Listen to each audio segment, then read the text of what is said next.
Hello student, जैसा कि आप जानते हैं हम यहाँ पढ़ रहे हैं 10th एनसीईआरटी का मैथ और हमारा अध्याय चल रहा है 8th, जिसकी आज हम एक्सरसाइज 8.1 स्टार्ट करने वाले हैं। तो उससे पहले हमारे चैनल को सब्सक्राइब कर लें, वीडियो को लाइक कर दें, अगर हमारी वीडियो पसंद आ रही है तो हमारे चैनल को शेयर कर दें। तो बेटा मैं आपसे कहना चाहूंगा कि इस वीडियोज को पढ़ने से पहले आपको हमारी इंट्रोडक्शन वीडियो, जो हमने इस चैप्टर की इंट्रोडक्शन वीडियो पार्ट 1 के नाम से बना रखी है, उसको जरूर देख के आना।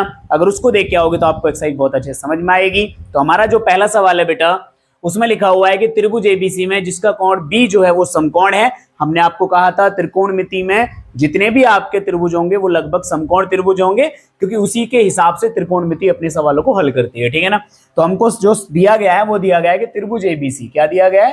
त्रिभुज एबीसी। तो हम बना लेते हैं, एक समकोण त्रिभुज बनाना है हमको। तो हमने एक त्रिभुज एबीसी बना लिया जो कि एक समकोण त्रिभुज है और जिसमें कहा गया है बी समकोण है। तो हम यहाँ बी रख लेते हैं, ए कहीं भी रख लीजिए, सी कहीं भी रख लीजिए, लेकिन बी को क्या रखना है? समकोण रखना है। ठीक है ना।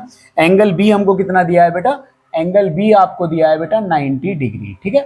उसके बाद हमसे कह रहा है कि ए बी जो है वो 24 है। तो ए बी बेटा ये रहा, ये आपको दिया है बेटा 24 सेंटीमीटर और बीसी जो है वो 7 सेंटीमीटर। ये आपको बीसी दिया है बेटा 7 सेंटीमीटर। तो निम्न का मान ज्ञात कीजिए। किन किन का मान ज्ञात करना है? साइन ए का, कॉस ए का, साइन सी का, कॉस सी का। मैंने कहा था जो समकोण होता है उससे एंगल नहीं पूछेगा, ए और सी से आपके साइन पूछ लिए। ए का साइन, ए का कॉस, सी का साइन, सी का कॉस। तो हमने बेटा आपको साइन और कॉस इन सब के लिए आपको एक रूल पढ़ाया था जिसका नाम था बेटा लाल बटे कक्का। थोड़ा बड़ा सा लिख देते हैं आपको समझ में आए, लाल बटे कक्का। ये हमने आपको पढ़ाया था, जिसमें से आप किसी के लिए भी निकाल सकते हैं। जैसे पहले वाला जो होता है वो आपका साइन का होता है, दूसरा आपका कॉस का होता है, तीसरा टेन का होता है, फिर उल्टी तरफ से कॉट, फिर सेक, फिर कुसेक। ये हमने आपको समझाए थे। ठीक है ना। तो गौर से देखेंगे, हमें इस वाले में एंगल बी 90 दिया है। अब तुम देखिए कि हमें है ना इसमें तीसरी भुजा नहीं दी है, क्योंकि जब भी आप sine cos tan cot sec cosec की वैल्यू निकालेंगे इन दोनों न्यून कोणों से, उसके लिए हमें तीनों वैल्यू पता होनी चाहिए, लंब कर्ण आधार। हमें अगर गौर से देखा जाए अभी फिलहाल के हिसाब से, क्योंकि हम एंगल के हिसाब से ना देखें, अगर भुजाओं के हिसाब से देखें तो देखो 90 अंश के सामने वाली भुजा बेटा क्या होती है? 90 अंश के सामने वाली भुजा क्या होती है? हमारी कर्ण होती है। ठीक है ना, कर्ण होती है। और ये हमको क्या करना है? फाइंड करना है। जब ये कर्ण फाइंड हो जाएगा तो हम किसी भी का मान निकाल सकते हैं sine cos tan cot sec में से। तो सबसे पहले हम बेटा इस समकोण त्रिभुज एबीसी में पाइथागोरस प्रमेय लगा देते हैं। क्या लगा देते हैं? पाइथागोरस प्रमेय लगाते हैं सबसे पहले। तो लिखते हैं पाइथागोरस। और हमने आपको बताया भी था एक एग्जाम्पल से कि ज्यादातर इसमें है ना हमें एक भुजा हमेशा निकालनी पड़ेगी। पाइथागोरस प्रमेय से जब करेंगे तो पाइथागोरस प्रमेय क्या कहती है? कर्ण, कर्ण का स्क्वायर सी है, तो हम लिखेंगे ए सी का स्क्वायर बराबर आपका लंब किसी को भी मान लो। हमारी फिलहाल ये दो भुजाओं का योग, यानी सबसे बड़ी भुजा का वर्ग और शेष दो भुजाओं का वर्ग। इसका बेटा मान लिख लीजिए बी सी का स्क्वायर, इसका नाम लिख लीजिए ए बी का स्क्वायर। सबसे बड़ी भुजा का वर्ग यानी कर्ण का स्क्वायर और बाकी शेष दो भुजाओं के वर्गों का योग। तो बेटा हमें AC का मान फाइंड करना है, तो AC का स्क्वायर। BC का मान आपका बेटा कितना है? 7 का स्क्वायर। AB का मान आपका बेटा कितना है? 24 का स्क्वायर। चलिए हम AC का वैल्यू फाइंड करते हैं। 7 का स्क्वायर बेटा 49 हो गया, 24 का स्क्वायर बेटा आपका कितना होता है? 576। ठीक है ना। इसको आप ऐड कर लिए, इसको आप ऐड करोगे तो 625 आएगा, क्योंकि देखो 9 और 6 15, 7 और 4 11 और 1 12, 5 और 1 6। अब आप AC का रूट इस पर चढ़ा दोगे, आंसर माइनस का नहीं आ सकता क्योंकि बेटा भुजा है। तो AC का मान आपका बेटा कितना आ गया? 25 सेंटीमीटर। कितना आ गया बेटा? AC का मान जो आपका आया है वो आया है 25 सेंटीमीटर। अब आपके पास बेटा तीनों वैल्यू आ चुकी हैं, तीनों त्रिभुज के, समकोण त्रिभुज की तीनों भुजाएं आ चुकी हैं। अब हम किसी भी मान को निकाल सकते हैं। तो सबसे पहले हमें फर्स्ट सवाल में जो पूछे हैं बेटा वो साइन ए और कॉस ए का मान पूछा है। तो बताइए साइन ए का बेटा फॉर्मूला क्या होता है? हमने आपको बताया साइन का फॉर्मूला होता है एल बटे के, यानी साइन का फॉर्मूला होता है लंब बटे कर्ण।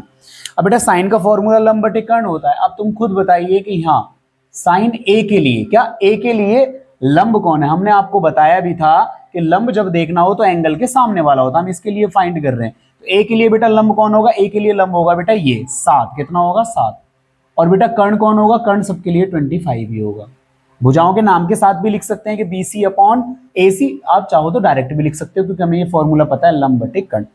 इसके हिसाब से देखिए अगर हम कॉस ए का मान निकालना है, किसका मान निकालना है? कॉस ए का। कॉस ए का फॉर्मूला बेटा क्या होता है? आधार बटे कर्ण। क्या होता है? आधार बटे कर्ण। लाल बटे कक्का से देख लीजिए।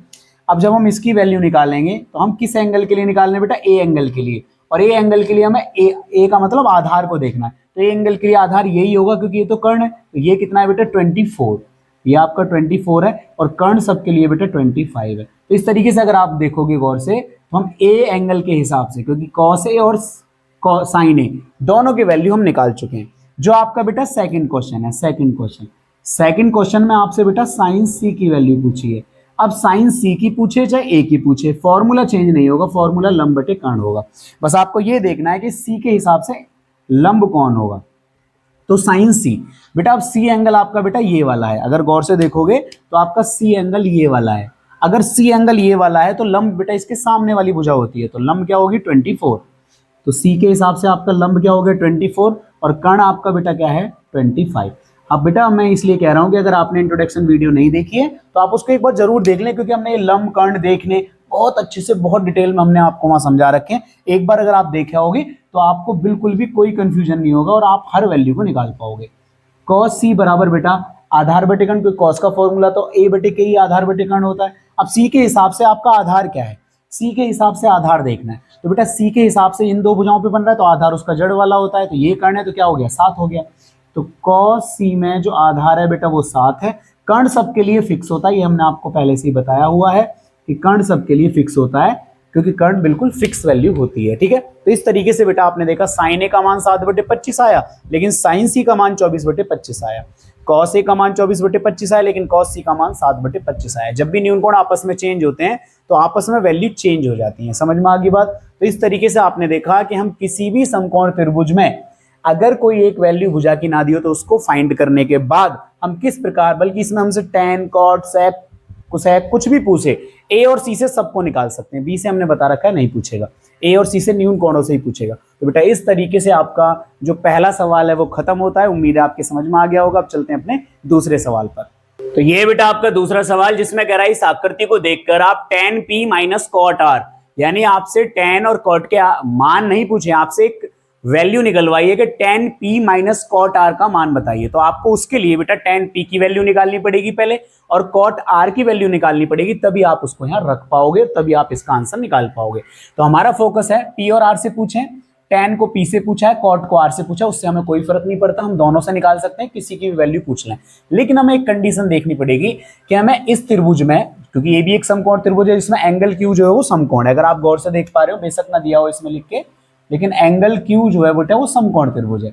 एंगल क्यू समकोण त्रिभुज है तो हमें दो भुजा तो दे रखी है, लेकिन तीसरी भुजा हमें फाइंड करनी पड़ेगी। बिना तीनों भुजाओं के हम इसमें किसी की भी वैल्यू नहीं फाइंड कर सकते हैं, क्योंकि ऐसा हो सकता है कि जो दो वैल्यू दी हैं अगर उनसे किसी की वैल्यू आ सकती है। जैसे ये आपका देखो तो 90 अंश के सामने वाली भुजा है, तो ये कर्ण है, और ये आप देखोगे तो लंब मान के चल सकते हैं इसको, तो लंब बटे कर्ण आपका किस में आता है, साइन में आता है। फिलहाल हमें क्या करना है कि हमें तीसरी वैल्यू फाइंड करनी है, तो उसके लिए हम पाइथागोरस थ्योरम ले लेते हैं। हम यही करते हैं क्योंकि समकोण त्रिभुज में पाइथागोरस प्रमेय से ही आप किसी तीसरी वैल्यू को निकाल सकते हो भुजाओं की। तो पाइथागोरस प्रमेय द्वारा जब हम लगाएंगे तो कर्ण का स्क्वायर, बेटा कर्ण अब की बार हमको दिया है, तो देखो आपका फॉर्मूला होता है कर्ण का स्क्वायर बराबर लंब स्क्वायर प्लस आधार स्क्वायर। मैं फॉर्मूले को इस प्रकार भी लगा सकता हूं कि लंब स्क्वायर प्लस आधार स्क्वायर बराबर कर्ण का स्क्वायर। मैं इसलिए ऐसा कर रहा हूं क्योंकि मुझे जो अब की बार वैल्यू फाइंड करनी है, क्योंकि मुझे कर्ण दिया है तो मैं कर्ण को इधर लिख लेता हूं। कर्ण आपका क्या है, पी आर का स्क्वायर। अब मैं जो बाकी की शेष दो भुजाएं होती हैं उनको इधर लिख लेता हूं, उससे थोड़ा आसान हो जाता है सवाल। पी क्यू स्क्वायर और ये आपका हो गया क्यू आर स्क्वायर, इन दो भुजाओं का योग यहाँ हो गया और सबसे बड़ी भुजा का वर्ग बराबर में हो गया। पी क्यू का मान बेटा आपको कितना दिया है, 12 दिया है, तो 12 का स्क्वायर। आपको क्यू आर का मान आपको फाइंड करना है, और पी आर का मान आपको 13 दिया है। 12 का स्क्वायर बेटा कितना होता है, 144। क्यू आर का मान हमको फाइंड करना है, 13 का स्क्वायर होता है 169। अब 144 चला जाएगा बेटा 169 के माइनस में, इधर से प्लस में, इधर में माइनस में, तो क्यू आर का स्क्वायर बेटा 169 में से 44 गए 144, तो बेटे आपका 25 बच गया, और क्यू आर इस पे रूट 25 चढ़ गया, माइनस का नहीं लिया जाएगा, तो क्यू आर आपका बेटा आ गया 5 सेंटीमीटर। तो इस तरीके से बेटा जो आपका क्यू आर का मान आया है वो 5 सेंटीमीटर आ गया है। अब हमारे पास तीनों वैल्यू आ गई हैं, जो वैल्यू निकालनी है वो tan p और cot r की निकालनी है, क्योंकि तभी हम उसके बाद निकाल सकते हैं। तो बेटा हम निकालते हैं, तो हम tan p का वैल्यू निकालेंगे। हमें tan p से मतलब नहीं है, क्योंकि हम p के हिसाब से लंबा आधार देखेंगे। फिलहाल हमें ये मतलब है कि tan का रूल क्या होता है। tan का रूल बेटा ये रहा, sin cos tan, tan का रूल होता है लंब बटे आधार। क्या होता है? लंब बटे आधार। अब आप इसके हिसाब से देखोगे p के हिसाब से, तो tan p बेटा p के हिसाब से आपको लंब बताना है, तो ये रहा आपका p के हिसाब से लंब कौन होगा? ये सामने वाला, तो जिसका मान कितना है बेटा 5। और आधार, आधार होगा उसके जड़ वाला, क्योंकि कर्ण को छोड़ दीजिए, p के जड़ वाला आधार होता है, p के सामने वाला, क्योंकि p पूछ रहा है तो p के सामने वाला लंब होगा, p के जड़ वाला क्या होगा? आधार। तो बेटा वो कितना हो गया? 12। तो tan p की जो वैल्यू आई है बेटा वो आपकी आई है 5/12। हमसे ये पूछी नहीं है, हमसे वैल्यू पूछी है, एक वैल्यू पूछी है, लेकिन उसके लिए बेटा हमें इन दोनों की जरूरत है। अब हम cot r का मान निकालेंगे, तो बेटा cot क्या होता है तुम्हें भी पता है, cot जो होता है वो tan का उल्टा होता है, क्योंकि tan के बाद अगला जो स्टेप आता है वो cot ही आता है। तो cot नीचे से ऊपर लिखना तो a/l हो जाएगा। क्या हो जाएगा? a/l। लेकिन ऐसा नहीं है कि बेटा इसका उल्टा हो गया तो आपने यहाँ 5/12 यहाँ 12/5 लिख दिया, नहीं। क्यों? क्योंकि बेटा यहाँ आप अगर गौर से देख रहे हो, यहाँ p और यहाँ आपका r है, एंगल चेंज हो रहा है, तो cot r के हिसाब से आधार को देखना है। तो बेटा r के हिसाब से आधार यही होगा, क्योंकि ये तो कर्ण है, r के सामने वाला क्या होता है? लंब, तो लंब तो 12 है और आधार कौन है? 5 है, तो आधार तो बेटा 5 है, और r के सामने वाला, r के सामने वाला कौन है? लंब 12 है। तो ये आ गया cot r का मान भी बेटा कितना आ गया? 5/12। तो ये आपका tan p का मान भी 5/12 आ रहा है, cot r का मान भी 5/12 आ रहा है। तो आपसे पूछा क्या था? आपसे पूछा था कि tan p minus cot r का मान पूछा था। तो जब आप tan p minus cot r का मान निकालोगे तो tan p का मान भी बेटा कितना आ रहा है? 5/12। cot r का मान भी कितना आ रहा है? 5/12। 5/12 में से 5/12 गया तो बेटा कितना बचा? 0 बेटा, क्योंकि ये दोनों आपस में क्या हो जाएंगे? कैंसिल आउट हो जाएंगे। और आपकी जो वैल्यू आई है tan p minus cot r की बेटा वो कितनी आई है? 0। बस यहाँ आपको एंगल के हिसाब से वैल्यू निकालनी है, p के हिसाब से लंब आधार कौन होंगे और r के हिसाब से आधार और लंब कौन होंगे। ये नहीं है कि एक में जो लंब आधार है वो दूसरे में भी हो सकते हैं, ये हमने आपको इंट्रोडक्शन में अच्छे से बताया था। इस तरीके से बेटा आपका दूसरा सवाल खत्म होता है। अगर आगे भी ऐसे सवाल होंगे जिनको हम करेंगे जिसमें कुछ वैल्यू जोड़ घटा के पूछेगा, गुणा भाग करके पूछेगा, तो कोई दिक्कत नहीं, उनमें जिन जिन वैल्यू की जरूरत है आप उनको फाइंड कर लीजिए और आप आराम से इस सवाल को हल कर सकते हैं। तो इस तरीके से बेटा दूसरा सवाल खत्म होता है। अब चलते हैं अपने तीसरे सवाल पर। तो ये है बेटा आपका तीसरा सवाल, जिसमें आपको एक वैल्यू दी गई है sin a बराबर 3/4। तो आपको cos a और tan a का मान ज्ञात करना है। a में ही दी गई है और a के ही आपसे पूछे हैं।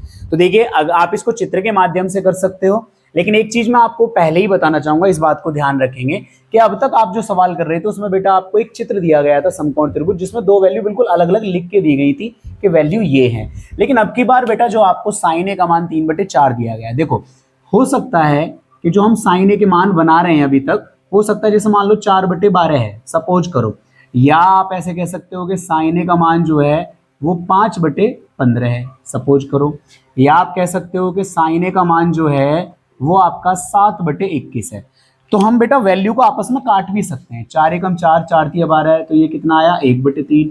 5 एकम 5, 5 तिया 15 है तो कितना आया? 1/3। 7 एकम 7, 7 तिया 21 तो कितना आया? 1/3। अगर आपने गौर से देखा हो तो sin a का मान यहाँ भी 1/3 आ रहा है, यहाँ भी 1/3 आ रहा है, यहाँ भी 1/3 आ रहा है। ऐसा कैसे? क्योंकि sin a का मान तो हर जगह 1/3 आ रहा है। तो यानी हम ये बताना चाह रहे हैं कि बेटा वैल्यू आपस में कटने के बाद भी आंसर समान आ सकते हैं, लेकिन वैल्यू अलग अलग है। गौर से देखो, साइन का फॉर्मूला लंब बटे कर्ण है, तो इस वाले सवाल में जो लंब का मान है वो 5 है और कर्ण का मान 15 है, वो कटने के बाद 1/3 हुआ है। इस वाले में देखोगे तो लंब का मान बेटा आपका कितना है? 1 और कर्ण का मान आपका 1 नहीं 4 और कर्ण का मान आपका कितना है? 12। यहाँ देखोगे तो लंब का मान आपका 7 और कर्ण का मान आपका 21, कटने के बाद 1/3 हुआ। तो हम ये बात देख रहे हैं कि अनुपात जो होता है, क्योंकि हम इनको त्रिकोणमितीय अनुपात बोलते हैं, तो कटने के बाद आंसर सबके सेम भी हो सकते हैं, लेकिन उनके जो वैल्यू हैं, जो उनके मान है वो अलग अलग हो सकते हैं, फिर भी उनका अनुपात एक जैसा हो सकता है। तो यहां से हमें ये समझने को मिलता है कि हम इनमें से तुरंत डायरेक्ट इस वैल्यू को नहीं निकाल सकते। हम ये नहीं कह सकते कि लंब का मान जो है वो 3 है, कर्ण का मान जो है वो 4 है, हम ऐसे नहीं कह सकते। और आपने अगर एक बात सीखी हो तो अनुपात में से, यानी अनुपात में से अगर हमें अलग अलग वैल्यू माननी है ना, तो हमें उसके साथ कोई एक राशि लेनी पड़ती है। तो आप x ले लीजिए, y ले लीजिए, k ले लीजिए, m ले लीजिए, n ले लीजिए, जो मन करे वो ले लीजिए, लेकिन दोनों के साथ लेना पड़ेगा। क्यों लेना पड़ेगा? कि आपने सपोज करो कि मान लो 1/3 आया था अभी मेरा हर एक में, और मैं इसके साथ ले लूं कि 1x लिख लूं, 1x/3x। 1 तो लिखते भी नहीं है, खैर कोई नहीं, मैंने लिख दिया है, 1x/3x ले लूं, ठीक है। तो x तो फिर भी कट रहा है, लेकिन आप x का मान अगर 1 रखते हो तो 1 एकम 1 और 1 तिया 3। अगर x का मान आप 2 रखते हो तो 2 एकम 2, 2 तिया 6। x का मान अगर आप 3 रखते हो तो 3 एकम 3, 3 तिया 9। हर एक का अनुपात बदल सकता है। तो इस तरीके से हमें समझ में आ रहा है कि अनुपात बिल्कुल सेम हो लेकिन वैल्यू अलग अलग हो सकती है, उसके लिए हमें कोई एक राशि इनके साथ माननी पड़ती है। तो हम अगर चित्र के माध्यम से आप इसको बात को समझना चाहते हो, वैल्यू रखना चाहते हो, तो आपको भी पता है कि जो साइन ए का मान है वो 3/4 है और साइन जो होता है बेटा वो लंब बटे कर्ण होता है। क्या होता है? लंब बटे कर्ण होता है। अगर हम इसका चित्र बना लें एक ऐसी इस तरीके से लंब कर्ण दिखाने के लिए, तो नाम तो कुछ भी रख सकते हैं। मान लो सपोज करो मैंने ए बी सी, अब मेरे हाथ में है लेकिन मैं है ना ए से मान निकालना चाह रहा हूं, तो ए, क्योंकि ए से मान पूछ रहा है तो आप ए को समकोण मत बनाइए, बाकी किसी को भी बना लीजिए। और ए मैंने जानबूझ के नीचे रखा है, क्योंकि अगर नीचे रखूंगा तो लंब सीधा ये होगा, कर्ण ये होगा, आधार ये होगा, उससे आसानी हो जाती है। क्योंकि जब मेरे से ए पूछ रहा है तो अगर मेरे हाथ में है रखना तो मैं तो हमेशा नीचे की साइड में रखने की कोशिश करूंगा, ठीक है ना। ए बी सी मैंने बना लिया। अब सपोज करो कि ये साइन ए बराबर कह रहा है लंब, तो हम बेटा अगर इसको माने तो मान लेंगे कि माना जो यहाँ एल है वो बेटा 3x है, और माना और जो आपका बेटा कर्ण है, दोनों को एक साथ ही मान लो, कर्ण जो है वो आपका 4x है, क्योंकि दोनों के साथ x ही मानना पड़ेगा, या y या z जो भी मान सकते हैं। तो हम इसको ये नहीं लिख सकते एल का मान 3 या कर्ण का मान 4, ऐसे नहीं लिखेंगे क्योंकि वे किसी का भी अनुपात हो सकता है। तो हमारा एल बेटा कितना आया? अब ए के हिसाब से, किसके हिसाब से? ए के हिसाब से। ए के हिसाब से एल बेटा ये है, तो ये आपका 3x हो गया, और कर्ण आपका फिक्स होता है 90 अंश के सामने वाला, ये आपका 4x हो गया। तो अब गौर से देख रहे हो, इसमें हमें इसको फाइंड करना पड़ेगा। तो हम हमें देखो क्या किया, हमने जो वैल्यू दी है उसमें से x या y मान के उन राशियों को अलग कर लेंगे, और उस चित्र के माध्यम से हम तीसरी भुजा फाइंड कर सकते हैं, क्योंकि चाहिए तो तीसरी भुजा जरूर, ठीक है ना। तो चलिए उसके लिए हम बेटा अब यहाँ पाइथागोरस थ्योरम लगाते हैं। तो पाइथागोरस प्रमेय से, ठीक है, पाइथागोरस प्रमेय से, बिना चित्र के हिसाब से भी कर सकते हो, सीधा आप इसमें आधार ही तो निकालना है, पाइथागोरस प्रमेय से निकालेंगे। तो पाइथागोरस प्रमेय क्या कहती है बेटा? कर्ण का स्क्वायर। कर्ण आपका क्या है बेटा? AC। तो AC तो हमें दिया है, जब दिया हो तो आप उसको बराबर में लिखिए, और बाकी शेष दो भुजाओं का स्क्वायर यहाँ कर दीजिए। तो BC का स्क्वायर और AB का स्क्वायर डायरेक्ट भी निकाल सकते हैं हम, ठीक है ना, क्योंकि जब कोई कर्ण के अलावा कोई और भुजा निकाली है तो कर्ण के स्क्वायर में से उस भुजा का स्क्वायर माइनस कर दीजिए, आंसर आ जाता है, ठीक है ना। तो BC का मान बेटा कितना है? 3x। तो 3x का स्क्वायर। AB का मान मुझको फाइंड करना है बेटा। AC का मान मुझको दिया है 4x का स्क्वायर। 3x का स्क्वायर 3 का स्क्वायर 9 और x का स्क्वायर x। AB का स्क्वायर मुझे फाइंड करना है, 4 का स्क्वायर 16 और x का स्क्वायर x। अब 9x स्क्वायर को उधर ले जाइए, तो AB x स्क्वायर बराबर 16x square minus 9x square. AB square बराबर 16x स्क्वायर में से गए तो 7x स्क्वायर। तो इसके हिसाब से बेटा जो AB का मान आया है, 7 बाहर नहीं निकलेगा तो रूट के अंदर रह जाएगा, और इंटू x बाहर निकल जाएगा, तो ये आया है √7x। तो AB का मान जो आया है बेटा वो कितना आया है? √7x। तो हमें आप मेरे पास अब तीनों मान आ चुके हैं, क्योंकि मेरे पास इसका भी मान आ चुका है √7 इंटू x, ये भी मान आ गया। अब मेरे से पूछे किस किस के मान है, गौर से देखिए। एक तो मेरे से cos A का मान पूछा है, तो cos A का मान फाइंड कीजिए। cos का फॉर्मूला क्या होता है बेटा? आधार बटे कर्ण। आधार बटे कर्ण निकालिए, तो cos A इक्वल टू आधार बेटा A के हिसाब से, A के हिसाब से आधार यही हो गया, तो क्या हो गया? √7 इंटू x, और कर्ण बेटा सबका फिक्स है और वो आपका क्या है बेटा? 4x। x से कट गया x, और आपका मान आ गया √7/4। तो बेटा किसका मान? cos A का मान आपका क्या आया? तो cos A का मान आया √7/4। अब हमसे बेटा किसका मान पूछा है? अब हमसे पूछा है tan A का मान, तो अब tan A का मान फाइंड कीजिए। tan A का मान क्या है बेटा? tan A का फॉर्मूला L/A, यानी लंब बटे आधार। अब बेटा A के हिसाब से लंब कौन है? A के हिसाब से लंब बेटा ये वाला है, तो ये क्या है आपका? 3x। तो tan A equal to 3x, और आधार बेटा क्या है? आधार आपका उसी के जड़ वाला होता है जो कि √7x। तो √7 इंटू x, x से कट गया x, तो ये आया आपका 3/√7। तो बेटा आपकी tan A की वैल्यू क्या आ गई है? tan A की वैल्यू आ गई है 3/√7। तो बेटा मेरी यही सलाह है कि जब भी आपको ऐसी वैल्यू दी हो, क्योंकि कोई बच्चा अगर इनको बिना x माने भी करेगा तो भी आंसर बड़े आसानी से आ जाएगा, कोई प्रॉब्लम नहीं है, क्योंकि x नहीं आएगा उसका बस सीधा √7 आएगा, फटाफट मान रख देगा। लेकिन बेटा पूरा प्रोसेस तरीका वो प्रॉपर गलत है, क्योंकि आप किसी अनुपात में से अगर किसी वैल्यू का मान निकाल रहे हो तो बिना किसी राशि को माने उसके साथ आप नहीं मान सकते, क्योंकि वो एक अनुपात है, और अनुपात से जब भी हम किसी राशि को बाहर निकालते हैं उसके साथ कोई ना कोई राशि जरूर लेते हैं जब वैल्यू को बाहर निकालें। तो इस तरीके से बेटा आप बहुत आसानी से किसी की भी वैल्यू पूछी होती, मैं तो कह रहा हूँ C से भी वैल्यू पूछी होती तो भी हम इनको फाइंड कर लेते, लेकिन अगर सी से वैल्यू पूछनी है तो उसको यहाँ देना पड़ेगा कि कौन सा एंगल समकोण है, क्योंकि हमें ये तो पता लग गया था कि ए एंगल समकोण नहीं है। तो अगर सी की वैल्यू पूछता तो हम समझ जाते कि बी क्या है, वो समकोण है। ठीक है, तो इस तरीके से बेटा हमारा तीसरा सवाल खत्म होता है। अब चलते हैं अपने चौथे सवाल पर। तो ये है बेटा आपका फोर्थ सवाल, जिसमें कह रहा है कि 15 cot A बराबर 8 हो तो sin A और sec A का मान ज्ञात कीजिए। ये भी पिछले सवाल की तरह है, अगर आप इसको थोड़ा सा एडजस्ट कर लेंगे तो आपको दिखाई देगा कि ये भी पिछले सवाल की तरह है, क्योंकि हम इस 15 को अगर 8 के बटे में लेके जाएं तो हम यहाँ लिख सकते हैं कि या cot A बराबर आपका क्या है बेटा 8/15। सिंपल है ना, पता लग गया ना कि cot A का मान जो है वो आपका क्या है 8/15। अगर मैं 15 को ले जाऊं, अब ये पिछले सवाल जैसा हो गया। cot में बेटा क्या होता है, कॉट में बेटा tan का उल्टा होता है, नीचे आ जाइए तो आधार बटे लंब होता है। क्या होता है, आधार बटे लंब। तो ये आपका आपकी बार क्या है, आधार बटे लंब। अब इसमें अगर इनको मान लें हम कि माना जो आपका a है, तो हमने बताया था अनुपात में से निकालोगे कुछ भी मान लीजिए। मैंने पिछले में x माना था, सपोज करो कि आप y मानना चाहते हो, y मान लीजिए। तो l बराबर सपोज करो कि मैंने 15y मान लिया, जो मन करे वो मानिए, मैं हर एक सवाल में अलग अलग मान के भी दिखा सकता हूँ। ठीक है, तो चलिए अब हमें आधार लंब पता है, हमें यहाँ से समझ में आ गया कि हमें कर्ण निकालना है। क्या निकालना है, कर्ण। तो आप इसको बिना चित्र के माध्यम से भी कर सकते हो। कर्ण क्या होता है बेटा, कर्ण का रूल होता है आधार का स्क्वायर और लंब का स्क्वायर। देखो मैं डायरेक्ट कर रहा हूँ, हमें अगर कर्ण निकालना है तो उसका फॉर्मूला क्या होता है, आधार का स्क्वायर और लंब का स्क्वायर।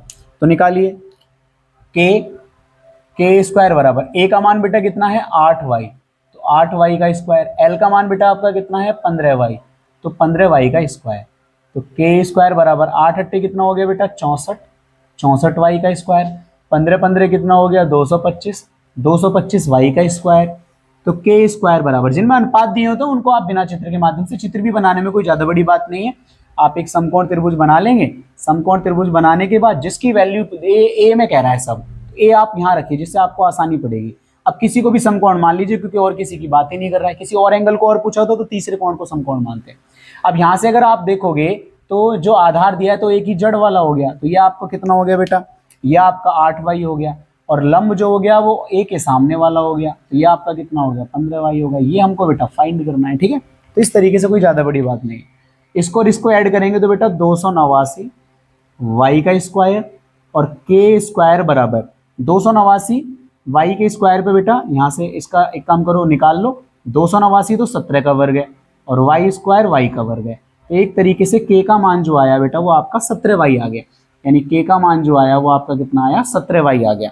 अब आपसे किसकी वैल्यू पूछी है बेटा, अब आपसे जो वैल्यू पूछी है वो दो ही वैल्यू पूछी है। एक तो पूछी है साइन ए, जिसका हम बहुत आराम से मान फाइंड कर सकते हैं। साइन का रूल क्या है बेटा, लंब बटे कर्ण। बहुत ईजी है बेटा, बस मान रखते जाइए, कुछ भी नहीं है इन सवालों में। तो साइन ए, और साइन ए बराबर बेटा लंब। लंब क्या है आपका, आपने खुद कह रखा है कि लंब जो है वो 15y है, हमें अलग से बताने की जरूरत नहीं, क्योंकि जो भी कंडीशन देखनी थी वो हम पहले ही देख चुके। ठीक है ना, एंगल चेंज नहीं है तो इसका मतलब आधार लंब भी चेंज नहीं है, क्योंकि एंगल यहाँ भी ए दिया था और हम भी ए निकाल रहे हैं।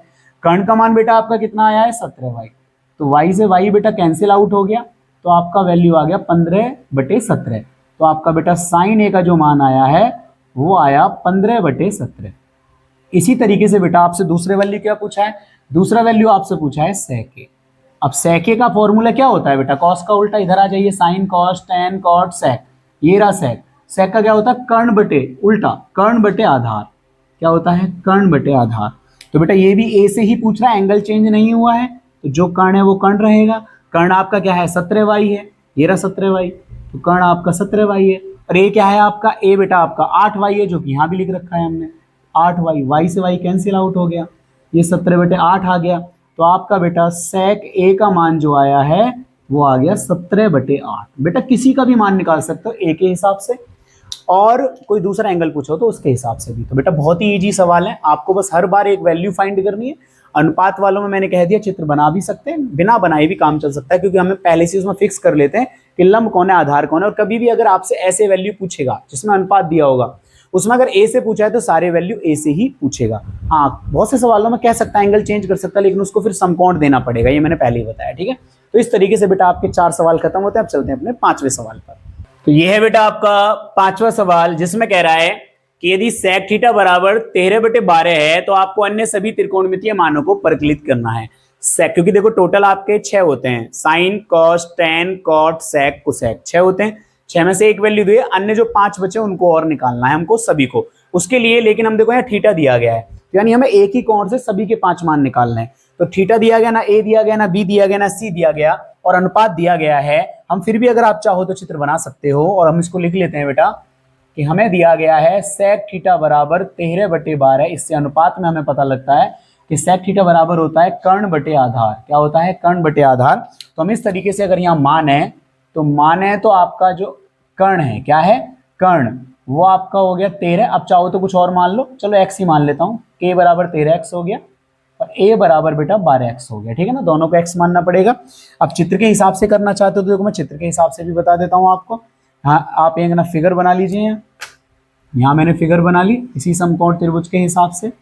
और अब की बार किसी का नाम नहीं रखना है, तो एक यहाँ समकोण होगा और मुझे थीटा से कह रहा है तो मैं जानबूझ के थीटा यहाँ मानूंगा, जिसमें लंब ये रहे, आधार ये रहे, कर्ण ये रहे। ठीक है, तो आप गौर से देखेंगे तो थीटा के सामने वाला लंब होता है, इसमें लंब की बात ही नहीं हो रही है, आधार की बात हो रही है। तो थीटा की जड़ वाला आधार, तो कर्ण आपका कितना दे रखा है? 13x, तो ये 90 अंश के सामने वाला कर्ण होगा और आधार आपको दे रखा है 12x और इसको हमें बेटा फाइंड करना है। ठीक है, तो चलिए फाइंड करते हैं। और हमें किसको फाइंड करना है? अब की बार हमें फाइंड करना है बेटा एल को। तो मैंने आपको डायरेक्ट एक रूल बताऊंगा, तो सिंपल है कि जब भी ए और एल में से यानी आधार और लंब में से कुछ निकालना हो तो कर्ण में से माइनस कर दीजिए उसको।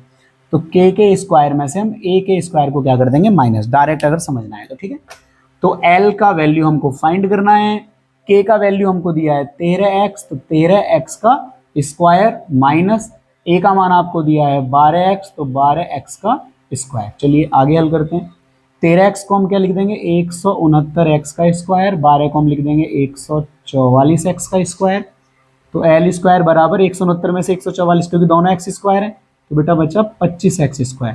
तो जब एल का मान निकालेंगे तो 25 5 का होता है और एक्स स्क्वायर एक्स का होता है। तो हमारा एल का मान बेटा कितना आ गया? 5x आ गया।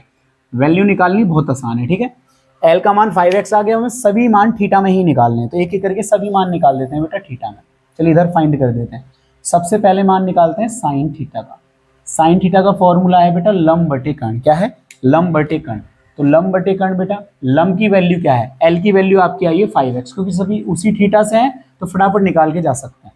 थोड़ा बड़ा बड़ा लिख देते हैं आपको समझाने के लिए। तो हो गया 5x और लंब बटे कर्ण, कर्ण का मान आपका बेटा है 13x, तो x से x कट गया, तो आपका बेटा जो साइन थीटा का मान आया है वो आया है 5/13। चलिए और कॉस थीटा का वैल्यू निकालते हैं। वैसे आपको मैं बता दूं, कॉस थीटा जो होता है वो सेक थीटा का उल्टा होता है ना, क्योंकि साइन कोसेक का उल्टा होता है, कॉस सेक का होता है, टेन कॉट का होता है। तो मुझे ये तो पक्का पता है कि कॉस का मान 12/13 आएगा, इसका उल्टा, लेकिन फिर भी फॉर्मूला लगा लेते हैं। कॉस का फॉर्मूला है आधार बटे कर्ण। चलिए लगाइए। आधार आपका बेटा कितना है? आधार आपका 12x है। कर्ण आपका कितना है? कर्ण आपका 13x है। x से x कैंसिल आउट हो गया, तो कॉस थीटा का मान आपका बेटा आया 12/13। कितना आया? कॉस थीटा का मान आ गया 12/13। तीसरी value tan theta. Sine cos tan, आपको पता ना, sine cos tan cot sec cosec, cot का तो दिया है। टेन का होता है बेटा एल बटे यानी लंब बटे आधार। तो चलिए फटाफट रख देते हैं। लंब बेटा आपका कितना है? 5x, आधार आपका कितना है बेटा? 12x, x कैंसिल आउट हो गया, तो आपका टेन थीटा का मान बेटा आया है 5/12। चलिए आगे चलते हैं फटाफट। कॉट का मान निकालते हैं, और आपको पता है कॉट जो होता है वो टेन का उल्टा होता है, क्योंकि टेन का ही उल्टा होता है, तो ये लंब बटे आधार है, ये हो जाएगा आधार बटे लंब। तो फटाफट कर दीजिए। आधार आपका बेटा कितना है? 12x है। लंब आपका कितना है? 5x है। x कट गया, तो आपका कॉट थीटा का मान बेटा कितना आ गया? 12/5। ये उल्टा उल्टा जो मैं बोलता हूँ कि ये उसका उल्टा, ये उसका उल्टा, ये आपको काम आएंगे एक्सरसाइज 3 में, ठीक है, 2 में भी काम आएंगे वैसे तो। कॉट के बाद बेटा सेक आता है, और सेक का वैल्यू हमें दे रखा है, तो अब हम किसकी वैल्यू निकालेंगे? कोसेक थीटा की। कोसेक थीटा का फॉर्मूला बेटा साइन का उल्टा होता है, यानी कर्ण बटे लंब, देख लो k/l, तो k/l, तो वैल्यू रखेंगे। k का मान बेटा आपका 13x है। क्या है? 13x। l का मान आपका बेटा कितना है? l का मान आपका आया है 5x, तो 5x हो गया, x से कट गया x, तो आपका बेटा कोसेक थीटा की वैल्यू आ गई, कोसेक थीटा की वैल्यू आ गई 13/5। तो बेटा इस तरीके से बेटा अगर आपने गौर से देखा हो तो साइन थीटा का मान आपका 5/13 है, कॉस थीटा का मान आपका 12/13 है, टेन थीटा का मान आपका 5/12 है, कॉट थीटा का मान आपका 12/5 है, ठीक है ना, क्योंकि आधार बटे लंब, आधार आपका 12 है, और कोसेक थीटा का मान आपका 13/5 है। तो इस तरीके से बेटा हमने एक जो वैल्यू दी थी सेक थीटा की, उसके हिसाब से हमने बाकी के अन्य वैल्यू भी आपको निकाल के दिखा दी। यहाँ से आपको ये भी पता लग गया कि हम किसी भी एक एंगल से सारे मान निकाल सकते हैं। ए का साइन, ए का कॉस, ए का टेन है, या थीटा दिया है कहीं भी थीटा मानते, यहाँ भी मानते तो भी कोई फर्क नहीं पड़ता, तब भी वैल्यू यही आती है, वैल्यू कभी चेंज नहीं होते हैं, ठीक है ना। तो इस तरीके से बेटा आपका 5वां सवाल खत्म होता है। अब चलते हैं अपने छठे सवाल पर। तो ये बेटा आपका छठा सवाल है, जिसमें कह रहा है कि एंगल ए और एंगल बी न्यून कोण है, यानी एक समकोण त्रिभुज है, क्योंकि जिसमें एंगल ए और एंगल बी न्यून कोण है, जहां आपको कॉस ए बराबर कॉस बी दिया गया है और आपको एंगल ए बराबर एंगल बी सिद्ध करना है। बेटा इसके दो तरीके हैं इस वाले सवाल के लिए, क्योंकि इसमें ए बी की बात कर रहा है, तो एक ही त्रिभुज के दो एंगल लग रहे हैं ये, ठीक है ना, जिसमें हम कोई तीसरा एंगल सी मान सकते हैं, जिसको हम समकोण मान लेंगे, क्योंकि ये तो दो न्यून कोण है तो तीसरा समकोण हो गया। और हम इसको समरूप त्रिभुज के हिसाब से भी कर सकते हैं, लेकिन हम इस वाले में जब हमें पता है कि ए और बी एक ही चित्र में बनाए जा सकते हैं, तो हम इसको बेटा हम करेंगे एक सिंपल वे में, जो बहुत ही आसान तरीका है। हम क्या करेंगे, एक समकोण त्रिभुज मान लेंगे। सपोज करो कि आपने एक समकोण त्रिभुज मान लिया बेटा, जिसमें आपसे कहा गया है कि एंगल ए और एंगल बी आपके न्यून कोण है, तो इसका मतलब आप लिख लोगे कि एंगल सी समकोण है। अब एंगल ए को यहां मान लीजिए और एंगल बी को यहां मान लीजिए, ए बी सी हो गया, है ना। तो हम ये बात चाहो तो लिख सकते हो कि क्योंकि एंगल ए और एंगल बी समकोण न्यून कोण है,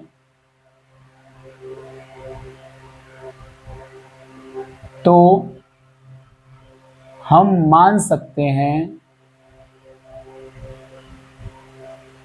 कि समकोण त्रिभुज ए बी सी में एंगल सी बराबर 90 डिग्री है। क्योंकि एंगल ए और एंगल बी न्यून कोण दिए तो नहीं कहा कि किसी त्रिभुज के, लेकिन हमसे कहा कि ए और बी न्यून कोण है, तो हम एक त्रिभुज में कोई एंगल सी मान लेते हैं जो कि समकोण है, क्योंकि समकोण त्रिभुज के बिना ट्रिग्नोमेट्री लगेगी नहीं, कॉस ए बराबर कॉस बी ऐसे तो हुआ नहीं होगा, आपने एक समकोण त्रिभुज माना होगा, सिंपल सा लॉजिक है। तो हमको दिया क्या गया है वो देखिए, तो हमको दिया है कि कॉस ए बराबर कॉस बी, क्या दिया है, कॉस ए बराबर कॉस बी, दोनों कॉस हैं लेकिन ए और बी सिर्फ एंगल चेंज हैं, तो कॉस ए बराबर कॉस बी। तो ए कॉस का फॉर्मूला आपका क्या होता है, मैं यहां लिख के दिखाता हूं। कॉस का फॉर्मूला होता है आपका आधार बटे कर्ण। कॉस का फॉर्मूला क्या होता है, अब मैं यहां तो ए बटे के तो नहीं लिख सकता, अब मुझे यहां भुजाओं के नाम लिखने पड़ेंगे, जो मैं लिख देता हूं, ठीक है। ए के हिसाब से बेटा, इसके हिसाब से आपका आधार, क्योंकि यहां भी आधार बटे कर्ण लगेगा, यहां भी आधार बटे कर्ण लगेगा, तो कॉस ए के हिसाब से आधार आपका बेटा ये है, क्योंकि ये आपका क्या है, कर्ण है, दोनों के लिए फिक्स है। आधार आपका बेटा कितना हो गया, AC हो गया, और कर्ण बेटा आपका क्या रहेगा, यही रहेगा जिसका नाम है बेटा AB। यहां समझ में आ रहा है, सिंपल है, यहां भुजाएं तो दी नहीं है, भुजाओं के नाम लिखने हैं, है ना। तो ए के हिसाब से आधार आपका क्या है बेटा, ए के हिसाब से आधार आपका AC है, कर्ण दोनों के लिए फिक्स है। अब बी के हिसाब से आइए, बी के हिसाब से आधार यही वाला हुआ, क्योंकि ये तो कर्ण है। बी के हिसाब से आधार उसके जड़ वाला, आधार होता है जड़ वाला, सामने वाला होता है लंब। ए के सामने वाला लंब ये था, बी के सामने वाला ये था, लंब की बात ही नहीं कर रहे हम। तो ए के पास वाला आधार ये रहा, अब हमें एंगल बी से बताना, तो बी का आधार ये रहा, जिसका नाम बेटा क्या है, BC। और आपका कर्ण क्या है बेटा, AB, क्योंकि कर्ण जो होता है वो फिक्स होता है।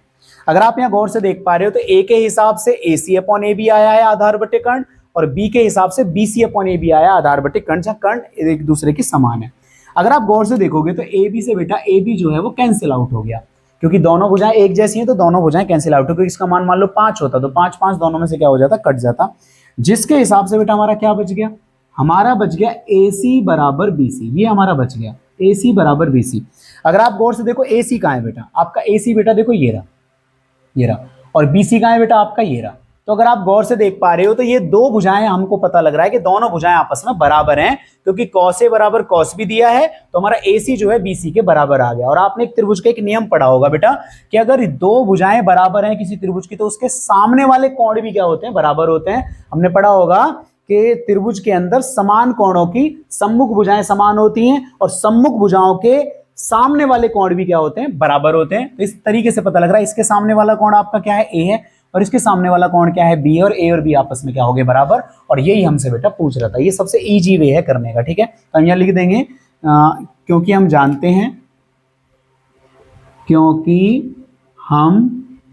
हैं कि त्रिभुज की समान भुजाओं के, त्रिभुज की समान भुजाओं के सम्मुख कोण समान होते हैं, सम्मुख कोण समान होते हैं। सम्मुख कोण समान होते हैं तो बेटा सिद्ध हो गया कि एंगल ए जो है एंगल बी के क्या है बेटा, बराबर है, क्योंकि इसके सामने वाली भुजा ए है और इसके सामने वाली भुजा सॉरी इसके सामने वाला कोण ए है और इसके सामने वाला कोण बी है। तो इस तरीके से बेटा आपका ये सिद्ध हो गया, इति सिद्धम। तो बेटा बहुत आसान तरीका है, इसी से आप इस सवाल को कीजिए, कोई गलत नहीं काटेगा, सिंपल वे है और आसान तरीका, क्योंकि ए और बी दिए हैं। अगर एंगल के नाम थोड़े अजीब से देता, आपको अगर वो समरूप वाला नियम भी पढ़ना है तो हम आपको उसको जरूर एग्जाम्पल में पढ़ाएंगे। एग्जाम्पल में एक ऐसा सवाल है जिसमें बिल्कुल टू कॉपी ऐसे ही दिया है, लेकिन जो एंगल दिए हैं वो बेटा दो अलग अलग त्रिभुजों के दिए हैं, एक एंगल बी दिया गया है और शायद एक एंगल क्यू दिया गया है, तो वहां दो अलग अलग त्रिभुज लेने पड़ेंगे, तो वहां हमें समरूप वाला रूल लगाना पड़ेगा। तो इस तरीके से आप यहां समझ गए होंगे, उस तरीके से आप एग्जाम्पल सीरीज में समझ लेना। इस तरीके से बेटा आज की वीडियो में, वीडियो लंबी ना हो जाए इसलिए हमने 6 सवाल पढ़ाए हैं। नेक्स्ट जो सवाल हैं आपके जो भी बच रहे हैं हम आपको नेक्स्ट वीडियो में पढ़ाएंगे। तो अगर हमारी वीडियो जो आपको पसंद आ रही है, अगर हमारे सवाल आपको समझ में आ रहे हैं तो हमारे चैनल को सब्सक्राइब कर लें, वीडियो को लाइक कर दें और हमारे चैनल को शेयर कर दें। मिलते हैं नेक्स्ट वीडियो में आगे वाले सवालों के साथ।